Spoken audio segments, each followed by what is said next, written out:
This is Coach's Corner. Welcome, Commodore fans, to Coach's Corner, a production of Gulf Coast State College. Today, Coach Scovel and I will talk about what the Lady Commodores did last week, what they got coming up this week, and how they're doing overall. Overall record, still 12-0, still ranked number 1 in the state coaches poll, and ranked number 1 in the NJCAA national poll. So still playing well. We played Alabama Southern, won 107-41. Naturally won all 4 quarters, but Coach, we scored 43 points in the first quarter. Yeah, that was amazing because we shot the ball extremely well, and that would have. I wish we were playing a conference game that particular night because I think that we were ready for a big game, and we scored a lot of points, and I was happy with that effort in that first quarter. That obviously that's a record. We've only played this style of play for 2 years with the 4 quarters, but definitely 43 points in 1 quarter is a record at Gulf Coast for somebody else to beat. Don't know who's going to do that. And then in that same quarter, we held them to 5 points. Right. It was just a great team effort, both ends of the floor. We ran, we shot, we played defense, we communicated. For 10 minutes, we looked like a really good basketball team, and then it got a little bit sloppy. I subbed in a whole bunch more than I normally do, and didn't let people get comfortable, and that was a little bit by design to try to create some adversity. But we just kind of had our way in every quarter, but everybody got to play a lot of minutes, so it was a great team win. Yeah, that was a good thing. And so in the second quarter, it was 15-26. Third quarter is always a big quarter. Came out and held them to single digits at 6 points again. So from the defensive side of the ball, when those young ladies want to play defense, they can cold flat play. They've done well. They've responded because we talked about it at halftime. We gave up 5 in the first quarter, and then we gave up 15 in the second quarter, and that was unacceptable. So we talked about that at halftime, that it wasn't going to be about our offensive game. That the thing we really needed to emphasize was let's try to play some great defense and hold them to definitely less than 15 points a quarter, and we did in that third quarter. And then the fourth quarter kind of got away from us a little bit. Played 15, but like you said, this was a great opportunity to get a lot of players some minutes. We did, and we jumbled it up so much that you really don't, you just don't get any rhythm, and you can't get any solidity when you keep changing as much as I did. So, that was on me, but that was a little bit by design. When you have a big lead, you need to put yourself in a position that can get close to what we're going to face in conference play. Well, one of the things also is trying to throttle. Yes. You just don't want to kill the opponent. Right. And so, because those are good folks at Alabama. Oh, absolutely. And every team. You don't. I have no desire. I want our kids to play great, but there comes a point where if you can control some things, you do it, and we try it. So now Taylor Emily had 23 for the night, led all scores again. She's back to leading scores for you again, Coach. Yeah, she did. She's kind of getting settled. Went through a little rough patch there trying to figure out the offense and the defense and putting it all together. And now, I think she's gaining some confidence. So hopefully, we're definitely going to need that come January. Probably going to need that this week. We've got 3 tough ball games this week, and so I think that everybody's going to have to be on their P's and Q's this week for us to come out of this and go into the Christmas break with 3 more wins. And it was good to see Raven Fox come back after an injury, trying to play her back in, scored 15 for you. She did, and Raven came back the very first game and scored 10 points, which was outstanding. I figured she would struggle, and with conditioning she has, and she's gotten a little frustrated with that. But she fought through it the other day, and we tried to play her some extended minutes since we did have a lead, and I thought she did a great job of fighting through the conditioning part and ended up with, like you say, 15 points. And Lasagna Edwards with 12 points. Mm-hmm. Herman and she just keeps getting better and better. She does. Lasagna's all about just repetition. Needs a lot of repetition under pressure. And, again, we keep saying all these things, and these young ladies are going to have to play great once we start conference play for us to have a chance to get to the state tournament. So now we're going to play this week here. We will play, actually, Chipola will play Wednesday night. Yes. Bosser? Bosher Parish, yeah, we had kind of a thing with our scheduling, so we had to jumble it up again, and so they'll play Wednesday night here. That'll give us an opportunity to watch, because we'll be playing that opponent the next night, and then we'll have 2 games the following day, and Chipola will play Arkansas Baptist, and we'll play Bosher Parish, and then the third day we'll play Bosher Parish, and Chipola's going home to play Hartford, and then Saturday Hartford's traveling over here to play us. So a lot of going on. So Wednesday at 5 p.m. you can come see Chipola play. Absolutely. we'll open Panhandle Conference play here January 7th, I think, on Saturday. Against Chipola. And they got a nice team. So you want to see a good basketball team, come watch them. Now, the team we're going to play and Chipola's playing, they actually play in that Trinity Valley Conference. So they play against some tough teams out there. So, right. So what do we know about them? I don't know too much about the first two teams. And like we say, we'll get to watch them play the day before, so that'll help us, figure out some matchups and what we think we need to emphasize. But, we worry about Gulf Coast most of the time, but it will give us an opportunity on Wednesday and Thursday to see who will play the following day. And then hopefully Friday, if we get done with our game soon enough, I can travel up to Chipola and watch them play Hartford, who has a tremendous basketball team. So we'll move on. Arkansas Baptist, 1-10 when it coming in overall record.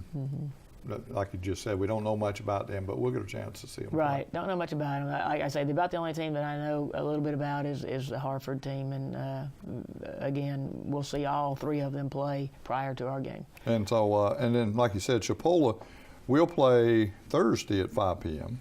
and then Chipola will play Arkansas Baptist on Friday at 2 p.m. And so we'll get a chance to see them and play in there. And then we play them Friday at 2 p.m. We play. There's only one game Friday, and that's us at 2 p.m. And then we play Saturday at 2 p.m. Thursday we will play at 5, and Chipola will play at 7. So there's two games. There's two games right on Thursday. So that they're back to back in there. Yes. And so that was where they're at. Now, when we move over to Hartford, they're 13-0 right now. Right, they got a nice team. And so, and they are averaging 109.3 points a game. Very athletic. Got all kinds of diversity in scoring. Probably a lot like Tallahassee. I think, I keep saying Tallahassee has a tremendous roster, and so Hartford will definitely be a great game to give us kind of a preview of what our chances might be in Panhandle play, or what we're going to have to do to compete in Panhandle play. Because this team have had 8 games, 8 of their 13 have scored over 100. Right. 2 of them have scored 127. Right. They've scored 123. They've scored 121. Right. That's big numbers. That's big numbers, right. So they can really shoot the ball. So, and we will play them Saturday at 1 p.m. in the Billy Harrison Fieldhouse. 2 p.m. Okay. Well, this schedule we'll fix it. Might need to fix it then. So, because I just printed this today, and it says that, but you want to do that. We'll double check that. And do that. But now that will be a team, and say Chipola's playing them before Friday at Mariana. At Mariana. So that'll be a good chance. I believe it's a 5 o'clock game. So, but that will be a team if you want to see a lot of offense. Oh yeah, that game Friday night at Mariana, might want to drive over there. I'm going to try to get there so that I can watch them both play. So because they're 13-0 now, it'll be interesting to see how they do against Chipola at their place. It'll be interesting to see how they do against us. Yeah, and it's going to be tough for both of us because it'll be Chipola's third game in 3 days, and Saturday it'll be our third game in 3 days. So I think that Hartford has the advantage on rest. But some great basketball this week, and don't the men and women play on Saturday? Yes. So the men will play after us, and they're playing Hartford too, correct? Yes. Okay, so another double header. Yes. So the Commodore fans, when you pay to come in, you can see 2 games. Yeah, it's excellent. We've had a few of those games this year, and we've had good crowds, and it'll be a great day on Saturday. I think it's going to be a great preview to conference play. So this may be the place to be on Saturday. So it'll be a great place. To watch some great basketball. Yes. So, and it'll be a good test for the Lady Commodores and their defense. Yes. Opponents, the single digits. Absolutely. Now, can we hold opponents under 100? That would not be my goal. Well, in most cases, you're always trying to hold them under whatever their average is. Absolutely. But in this case, their average is 109. Yeah, well, we're going to shoot for something other than 100.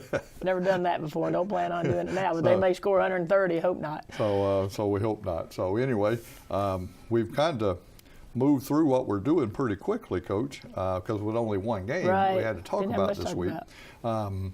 Yesterday, great opportunity. A lot of fans here, University of Florida's ladies team played here. Let's talk about that event a little bit yesterday. Yeah, it was great. It seems like we've been planning this event for, I guess, about 5 months now. In the spring or summer, Florida called, and they're waiting on the renovation of their new arena, and they're going to open that thing back up, I think, for graduation, but they'll play in it on December 28th. So they needed some venues to play in around the state and asked us if we could host one. So of course we said yes, to be able to bring a Division I basketball team into our community where they love their basketball, or we love our basketball here in Bay County.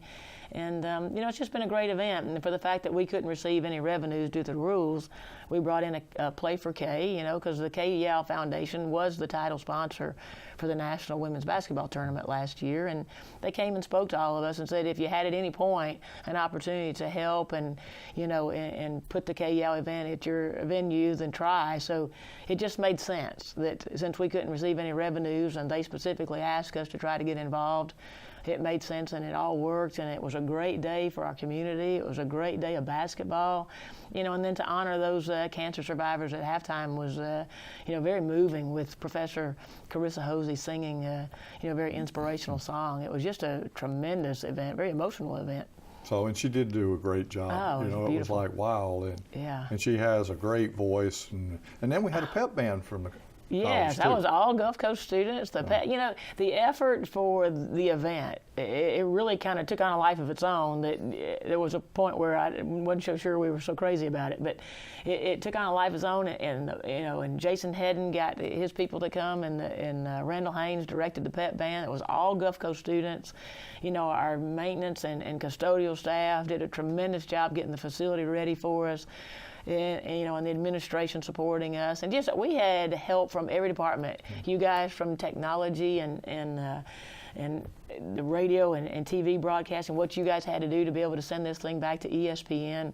We talk about the Gulf Coast family, and the Gulf Coast family was in full effect yesterday, in full force, and I was amazed. When I went home last night, I was a little bit tired, but I was truly, truly amazed at the Gulf Coast family atmosphere, and what we brought to our community and to our campus yesterday was a wonderful event. Our athletes were outstanding, the way they embraced the cancer survivors at the halftime, inspirational event. And I'm amazed at what we do here. We step up to the plate, and it was a great event. And this morning I was like, where do you start and who do you thank? And it's everybody. You can't even possibly begin to make a list because there's so many people involved in this. And the hospitality room was donated by Wayne Lindsay, our local supporter, who's been tremendous to the college for so many years. And the food was outstanding, and so we thank him dearly. He always steps up to the plate for Gulf Coast when we ask, and I'm forever grateful to Wayne.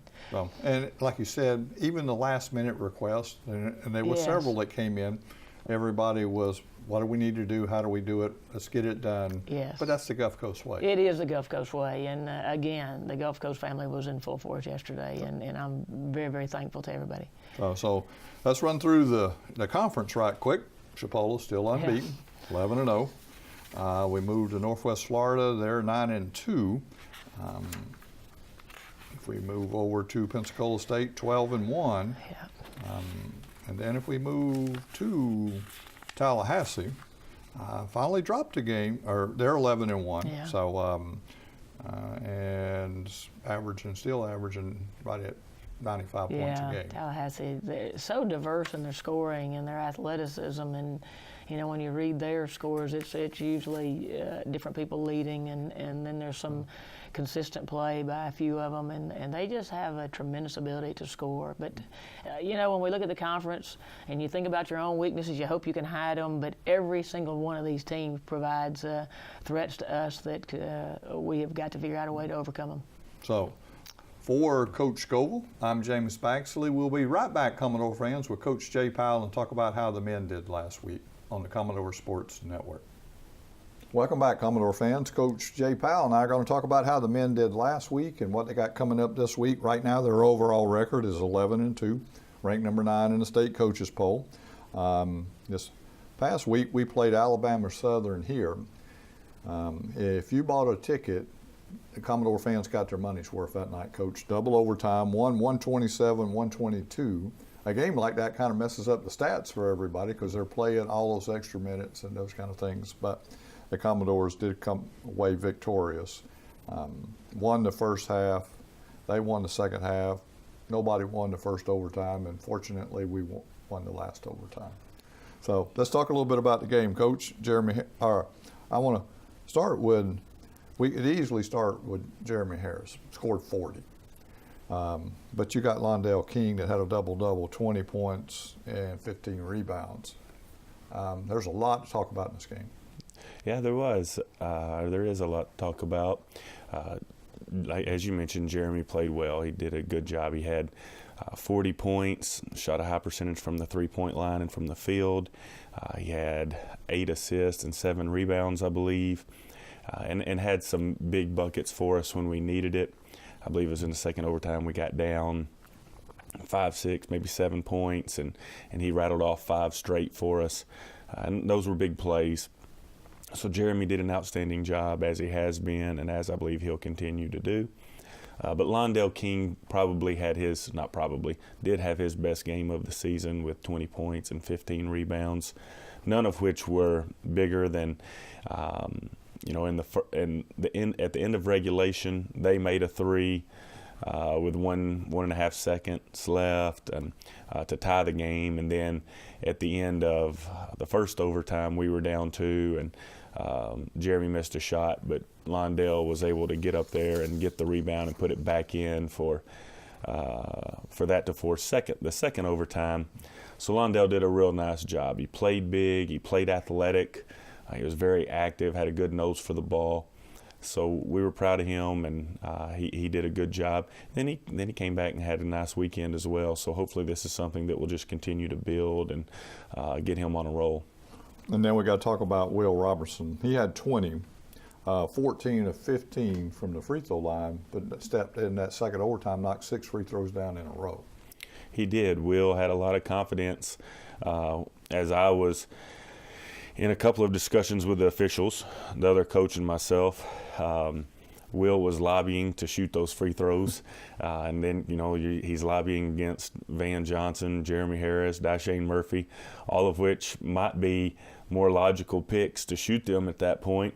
But he was making an argument kind of like a lawyer, or an attorney would rather, of why he should shoot the free throws. And so we settled on him, and he stepped right up and made all 6 of them, and with a lot of confidence. And that's difficult to do. Just the pressure of the situation, and then you're standing out there all by yourself in front of everyone. So Will did a nice job, and those free throws were big for us to pull ahead in a way that allowed us to go up 7. They made a layup at the buzzer to cut it to 5, but those were big shots that Will made, and so we're glad that he is who we got up there to shoot those.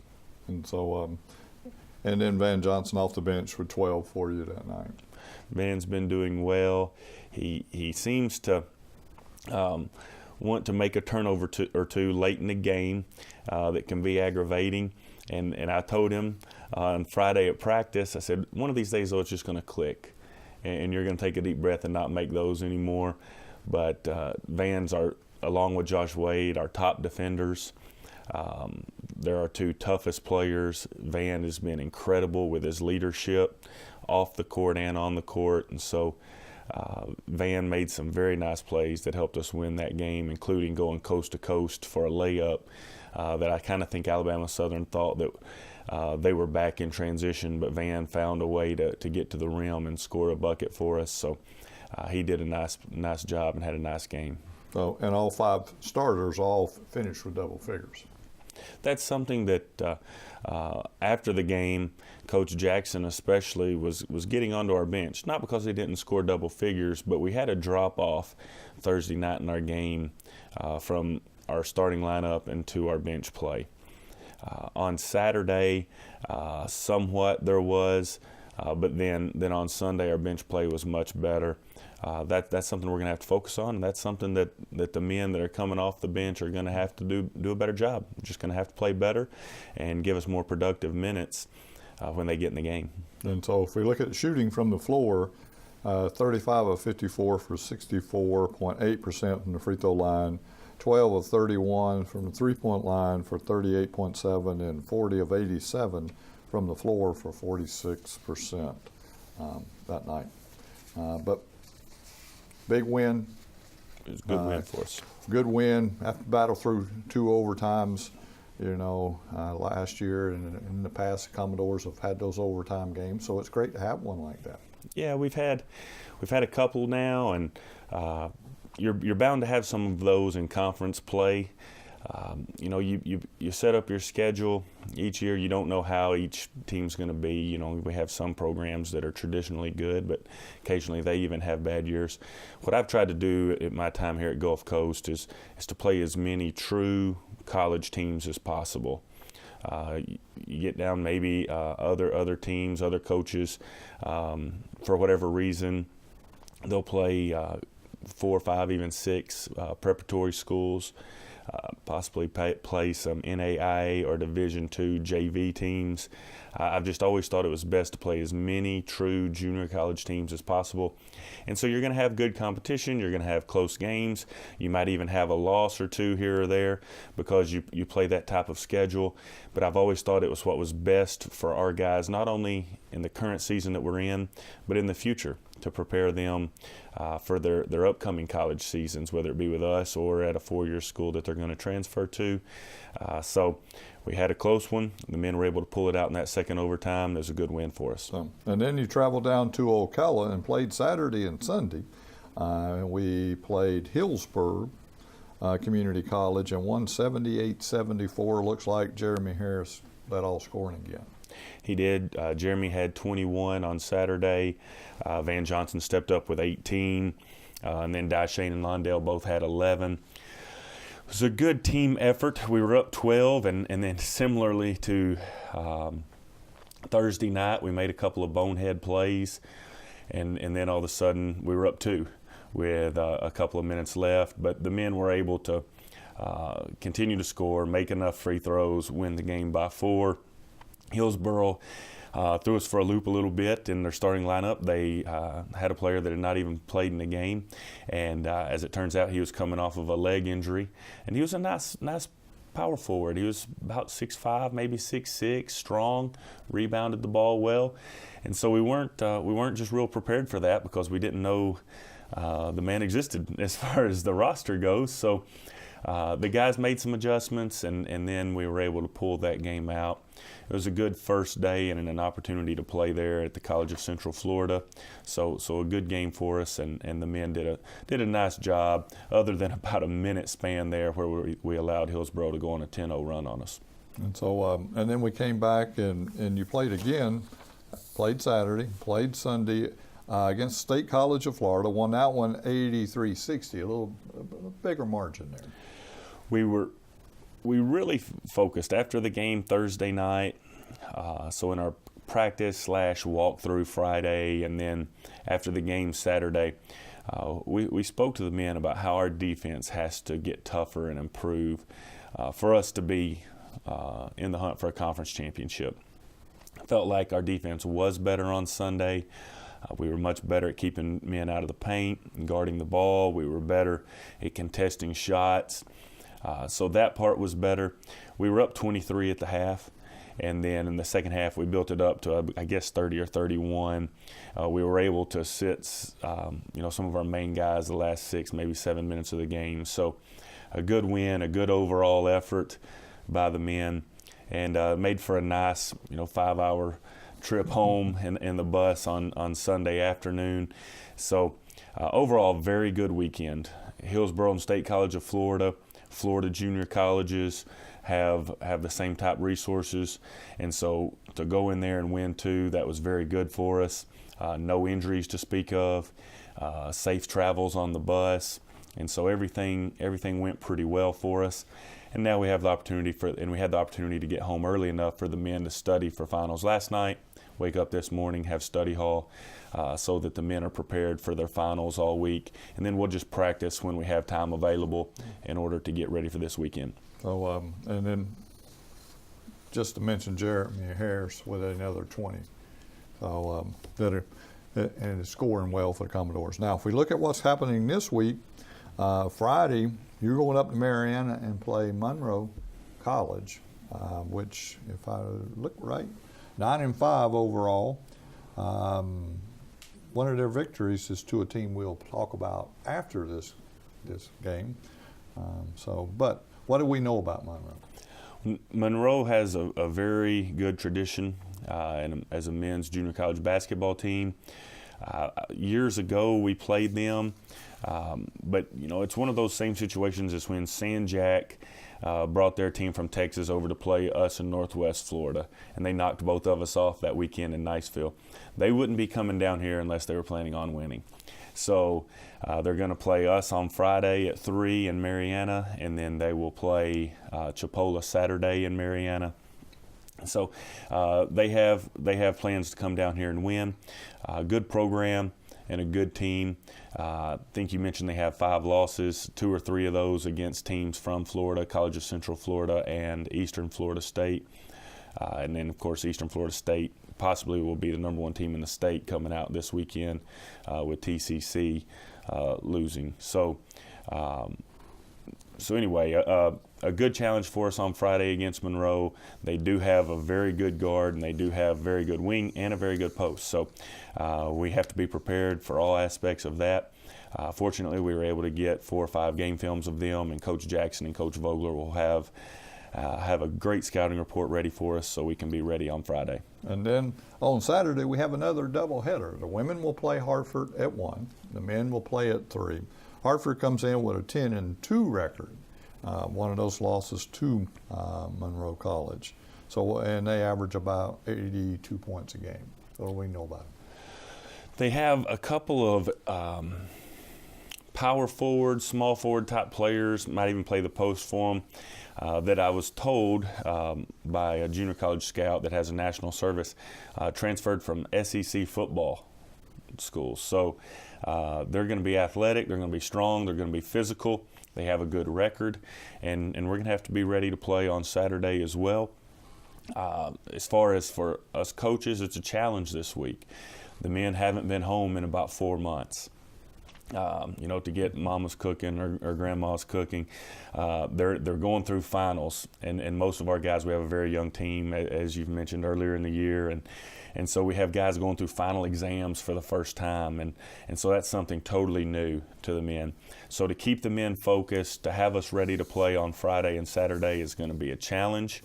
Of course, when we sit here in these chairs and maybe someone at home, it's like, well, how could that be a challenge? But there's just a lot of emotions and a lot of things going through guys right here at the end of a term in college. So hopefully we'll be able to do that. Hopefully we'll be ready to play on Friday, and hopefully we'll be ready to play well on Saturday, and able to get us two more wins on the season. So we got to close out. We're about out of time, Coach. Tallahassee did lose their first game of the season, lost to Daytona State 85-80. So that will be their first loss in this season. Chipola 12-1, Northwest Florida 12-2, Pensacola State 9-4. So that's how the Panhandle Conference looks. For Coach Jay Powell, I'm James Baxley. Thanks for watching, Commodore fans, and we'll see you next time on the Commodore Sports Network. This has been Coach's Corner with your host, James Baxley.